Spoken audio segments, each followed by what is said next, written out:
everyone to another Start Select of the Super Variety, here to end your week on a relative high. It's usually our highlight too, though this week it came a close second to playing Double Fine's Happy Action Theatre. Look at these dorks.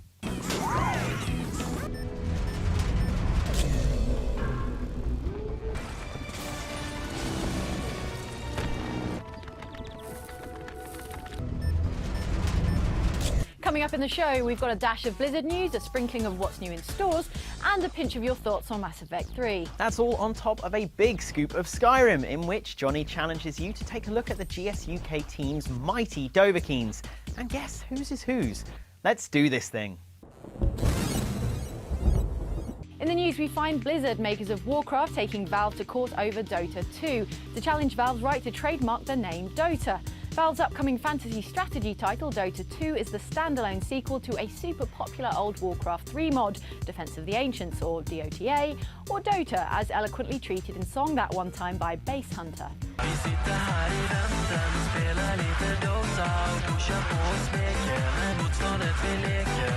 Says Blizzard. Blizzard seeks to prevent registration by its competitor Valve Corporation of a trademark, Dota, that for more than 7 years has been used exclusively by Blizzard and its fan community under license from Blizzard, arguing that Dota is closely associated in gamers' minds with Blizzard and Warcraft 3. Since Valve has never used the mark Dota in connection with any product or service that currently is available to the public, Blizzard reckons the other dev is seeking to appropriate the more than 7 years of goodwill that Blizzard has developed. Ergo, says Blizz, Valve has no right to the registration it seeks. On the other side of the argument, of course, pretty much the lead modder behind the original Dota, IceFrog, is working at Valve on Dota 2. Where do you come down on the issue? Let us know in the comments.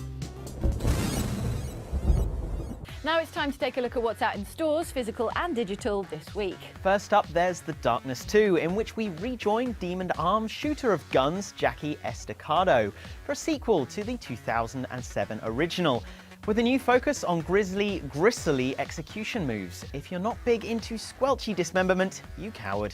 Look away now. And now.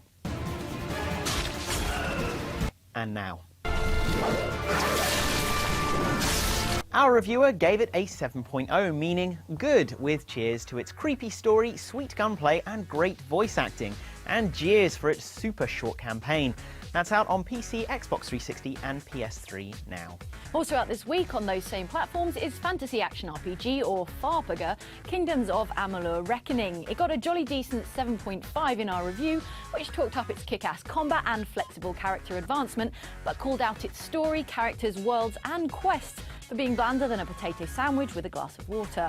While out for download on PC, 360 and PS3 is Gotham City Imposters, a multiplayer-only shooter in which a gang of Batman wannabes and a gang of Joker wannabes duke it out for control of, you've got it, Gotham City. That'll cost you 1,200 of your Microsoft points, or 15 of your American dollars, or 12 of your Great British pounds. Finally, if you're in Europe, like us, now's your chance to pick up Catherine after the rest of the world's had their turn with her. It's a mix of fiendishly tricky block puzzling and saucy dating sim in which spineless waster Vincent must decide between Catherine, his girlfriend, and this other Catherine here. It got a great 8.5 when we reviewed it last year, so well worth your time. So, Dragonborn, you've been striding boldly around the snowy wilds of Skyrim for a while now, saving lives, busting chops, hurling fireballs, and freezing bears. You're a household name, but lo, your life can be a lonely one. After all, how many other heroes of the dragon blood hang with you on your quest? None is how many. So, could you spot a Dragonborn swordslinger from afar? And could you put a name to that face? Well, we have just the challenge for you. Join us, or rather Johnny, as he walks GameSpot's own mighty heroes up to the Identity Parade. That's the one in the spiky helmet and the voice that melts human flesh.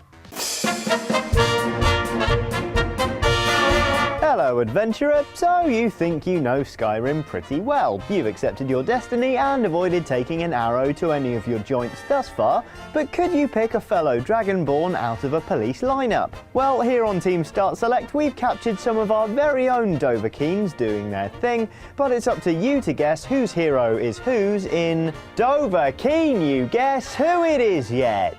Our contestants today are Jane Douglas, Johnny Chiodini, Seb Ford, Danny O'Dwyer, Cameron Robinson and Sarah Lynch.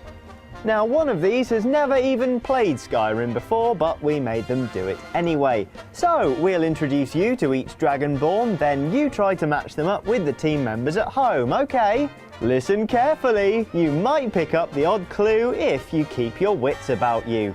First, hello ladies, meet Wolfrost von Thunder. He's a level 28 Nord and not one to be taken lightly, though his armour is. He's a big fan of the axe and shield combo, as you may have guessed. Apparently Wolfrost is saving up for an ebony axe, but he can't afford it just yet.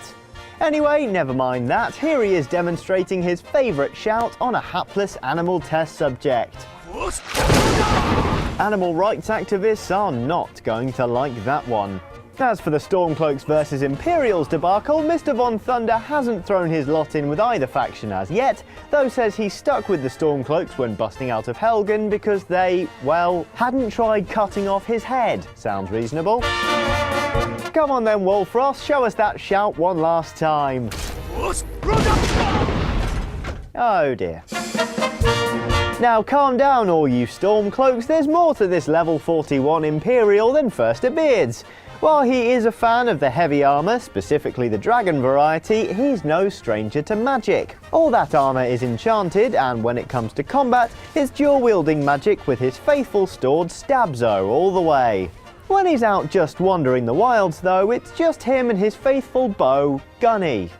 Regarding the civil conflict, he's as yet undecided, though will probably go with the Imperials as the Stormcloaks seem a bit racist. And his favourite shout? Stormcall!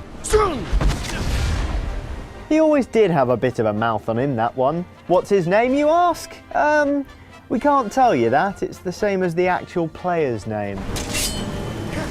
Another character from the city of Cyrodiil now, a level 36 called Sabrine. She's travelling light this one with a set of hooded mage robes and more enchanted bling than even the Argos catalogue has to offer. As you might expect, Sabrine's focus is mainly on magic with a heavy dose of conjuration.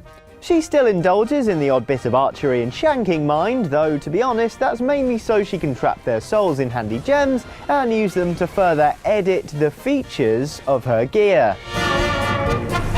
Her Civil War allegiance is, curiously, toward dragons, as apparently the Stormcloaks and Imperials are both jerks, and as for favourite shout, well, you can't go wrong with a good old bit of Fus Rodar, really, can you? And now we come to this dashing wood elf, a level 14 called Fugani. As you might imagine from the Archmage robes, he's a bit of a destruction magic fan. However, he also relies on his bow at distance or in darkness and enjoys strapping on a bit of light armour in close combat. You know, for the crack. Fugani says he's not interested in the petty squabbles of the Imperials and Stormcloaks and would rather keep them at bay. Just what he likes to do with his favourite shout, by the by. It's good old Fus Rodar again. Next up, spot the newbie. This is the newly created Bob, a lady Redguard who is, level 1. When asked about her armour preference, she said she was keeping it casual. Asked what her favourite shout was, she replied, "Hey, I'm walking here!" And as for the Civil War, she says she's supporting the Roundheads. She also seems to attract a lot of attention from wolves, which is hardly serendipitous. Our next character is perhaps the least imaginatively named of all our entrants to the challenge, and yes, that does include the person who just stuck their real name in when it came to christening their character. It's Faramir, a level 20 Nord, also known as the Captain of Gondor from J.R.R. Tolkien's Lord of the Rings. A heavy steel plate aficionado, if you let this adventurer come up alongside you, you're likely to get a nice broadsword to the side of the head, if he hasn't picked you off from the shadows with his bow, that is. His favourite shout is Fire Breath, and like pretty much everyone else on the Start Select team, Faramir doesn't really care about either side of the civil conflict, presumably because he's too busy worrying about Sauron taking over Middle-earth.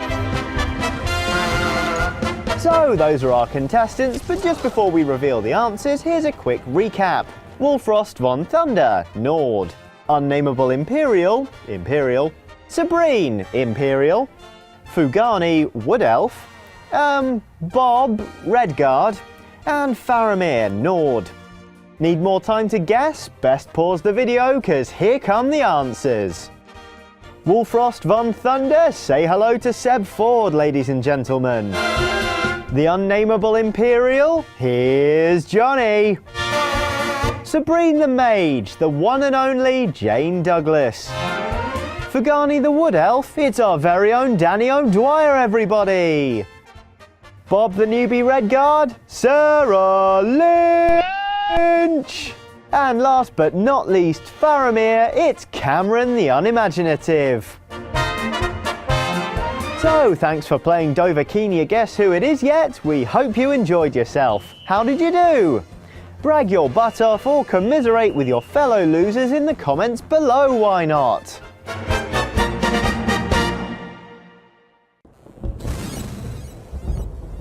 And now, my favourite part of the show. What's that say? Talk to the audience. Oh god, this is always death. If there's one thing we love more than anything else, it's reading about how great and handsome and talented we all are, and also what you think about the news we bring you right here on the show. That is to say, your feedback. Off the back of last week's Q&A with Mass Effect 3 dude Mike Gamble, some of you guys had remarkable ideas about the future of the Mass Effect series. Some of you guys like Thribs, who prophesizes thusly. ME4 will be about Shepard's clone. Genius, say we. Imagine the hijinks the galaxy would endure playing host to 2 Commander Shepards. Whatever next. I'll tell you what, or rather Johnny47 will. Yeah, and Mass Effect 5 will be about Shepard's cloned clone. I don't know why, but I find that so friggin' funny, I can't stop chuckling. Ha, neither can I, not least because it's inspired me to come up with the greatest, most inspired and unpredictable premise for Mass Effect 6. I'm calling it the Clone Wars. Here, our renegade hero creates an army of identical super soldiers while also keeping a single genetic replica of himself to raise as a formidable clone baby. Also, he'll have a jetpack this time. Naturally, Gamespot hereby trademarks the idea. Meanwhile, in regard to our more immediate future with Shepard and his band of merry men, women and monogendered space aliens, Gamespot user Redweed gives some returning gameplay elements the frowning of a lifetime. Ah, god damn it, planet scanning still present. Might have to rethink getting this now. Scanning planets is as tedious as driving over a planet's sparse and difficult to traverse landscape in a hard to control space vehicle searching for ore samples. How about just leveling up with XP or a monetary system? God damn, spending all my time scanning planets to buy upgrades to my stupid ship that I hope blows up so I don't have to scan another frickin' planet. How about I blow them planets up? How do you like them apples, bub? Ah. Planet scanning may have had a faint hint of unbearable tedium to it in Mass Effect 2, but it's not actually confirmed for Mass Effect 3. We've only been told there's something comparable. Not exactly the same thing again. As for blowing planets up, well, you'd need some kind of enormous ship to do that, Redweed. Like a Star of Death. Maybe I can try and write it into my Mass Effect 6 timeline. On the bright side, user Cyberbyte727 is pumped for the game, specifically seeing Tali's delicate visage. I don't know if I can take the stress of it all. I need ME3 right now. Also, could I be really only a few weeks from seeing Tali's face? Oh wow, here's hoping I won't be disappointed after all this time. You and me both, Cyberbyte. Lord knows I took her to the engine room in Mass Effect 2. I don't want to know now she doesn't exactly match my perfect fantasy alien dream girl. Right, like she's covered in prehensile tentacles and cephalopod-style suckers or something. Yeah, who'd want that? Another day, another $1 million. Whew, glad that's over. Be sure to tune in and check out all our live coverage coming out at the fascinating DICE Summit in Las Vegas. Just head over to dice.gamespot.com. And until Monday, we bid you farewell. Farewell.